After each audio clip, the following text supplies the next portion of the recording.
We have failed by trusting on law firms to do the right thing. But that's going about it the wrong way. That's the foolish way. The real way to change the face of law firms is to make your diverse lawyers, and let's focus on black lawyers, make your black lawyers as powerful as they can possibly be. What does that mean? That means make them equity partners. And then make your black equity partners even stronger than what they already are. What does that do? Well, that changes everything. That gives you a seat at the table.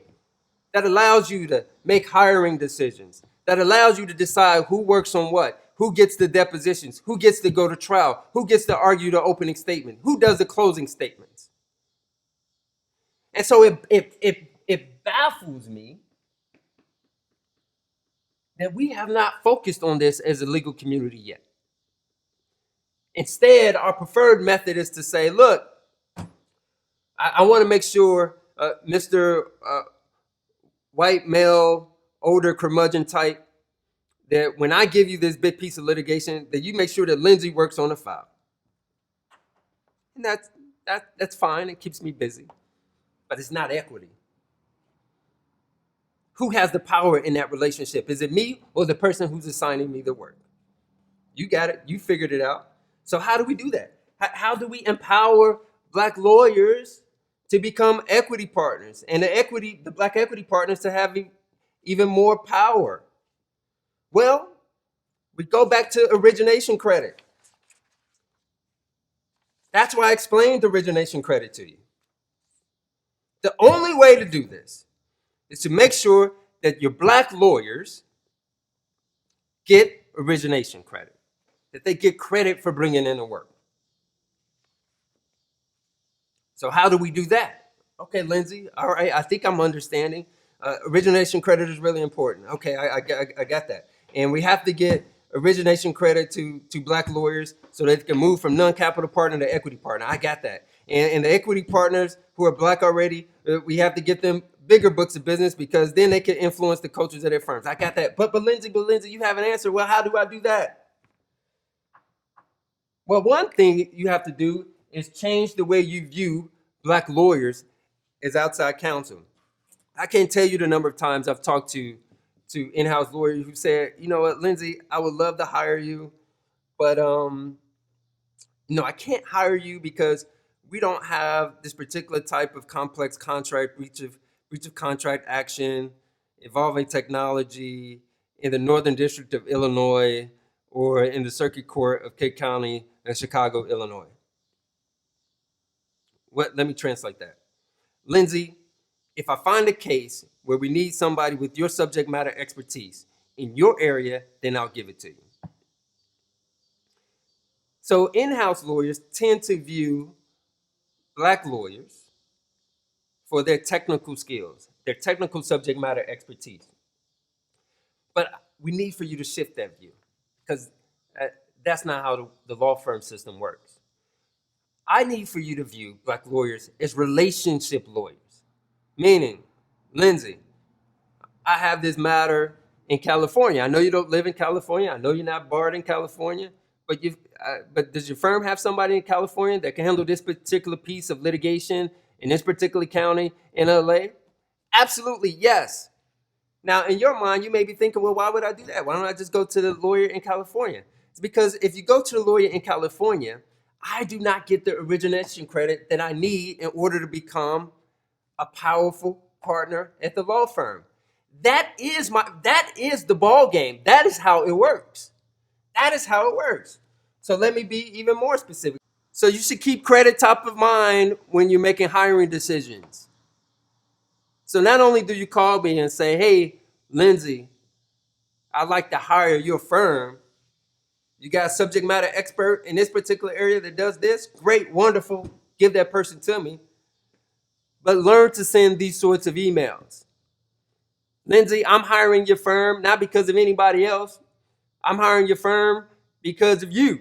And I want to make sure that you get all of the origination credit or that you get upwards of 90% or whatever it may be that you talk to somebody about.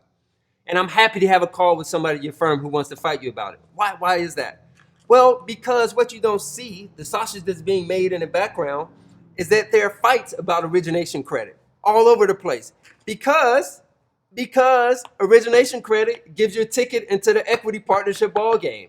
And once you get a ticket to the equity partnership ball game, you have to stay an equity partner. And how do you stay an equity partner? You have to maintain a book of business. So every step of the way, you have to be thinking, how do I get my black lawyers power, a seat at the table? Because here's what's also true. If I have a seat at the table, I'm going to make sure that other people that look like me have a seat at the table. If I have an opportunity, you better know doggone well that some young lawyer will have a similar opportunity. If I get a chance, you better know that some lawyer who ordinarily wouldn't have a chance will have a chance in the courtroom that I'm in. If I have the book of business, I'm not going to rely on other people to tell me who I can pick and who I can hire. I'm going to make sure that I hire who I want on my team because I have the ability to keep them busy. That is the ball game. So ultimately, and this is my last point, I see I'm getting signals from time. So this is my last point. I used to make the mistake of delegating this to folks, of just saying to in-house lawyers, this is what we need to do, this is what we need to do. You just need to hire black lawyers and give them books of business so they can become equity partners, they can have a seat at the table, and that turned out to be a complete and utter failure. But I've been trying something else that gives me hope, and this is it. I want to encourage each one of you to tap either on my shoulder or somebody who looks like me and shares our values, all of our values of wanting to increase diversity at law firms and end the practice of segregation at law firms. And I want you to create a collaborative work stream with me with measurable milestones using your wonderful corporate language and say, Lindsey, look, after this is all done, come sit down with members of my team, and I want you to help us identify people that we can grow their books of business and take them from the non-capital partnership rank to the equity partnership rank. I want you to help me identify senior associates that we can move from senior associates to partner. I want you to help me identify equity partners who are already doing wonderful things that we can increase their books of business. And some of you are going to say, well, that's way too difficult. We can't do that. You're asking for too much. Well, I've given you the solution.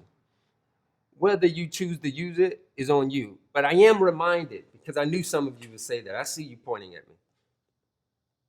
I am reminded of the letter from a Birmingham jail that Dr. King wrote.